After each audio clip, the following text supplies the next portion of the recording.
نشكر الحضور، يعني كما قال يوسف الجماعة اللي جاوا من مناطق يعني بعيدة من الوطن، وهذا يعني يدل على أن الأوراس كان فعلا مهد للثورة.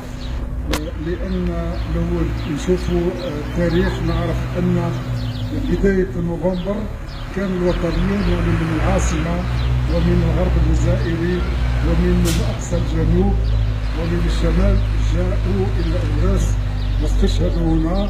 وهنا فيه ناس من منطقة، شخص من منطقة القبائل مثلا استشهد هنا، فيه يعني يبين أن الأوراس كان بعد الثورة الجزائرية فعلا لأنه يشارك فيه كل الجزائريين الوطنيين.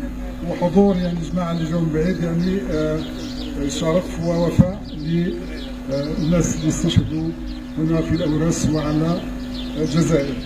اليوم يعني صادف أيضا يوم عيد النصر، استشهاد بن بولعيد.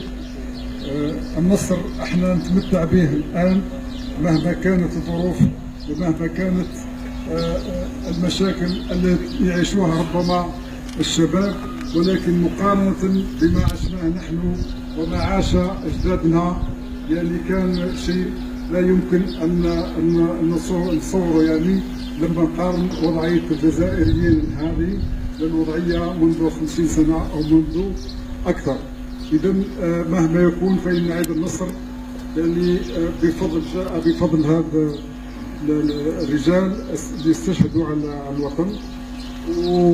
وربما من بعد إذا كان يحضروا جماعة راح نتكلم على كتاب صدره واحد مؤرخ فرنسي على بن بولعيد، يعني لا أقول مهم ولكن ربما من بعد شوية إذا كان حضرتوا نلقي هذا المحاضرة على هذا الكتاب هذا. وشكرا لكم جميعا. بارك الله الأستاذ صالح، راه جا من السفر بعيد وتعب.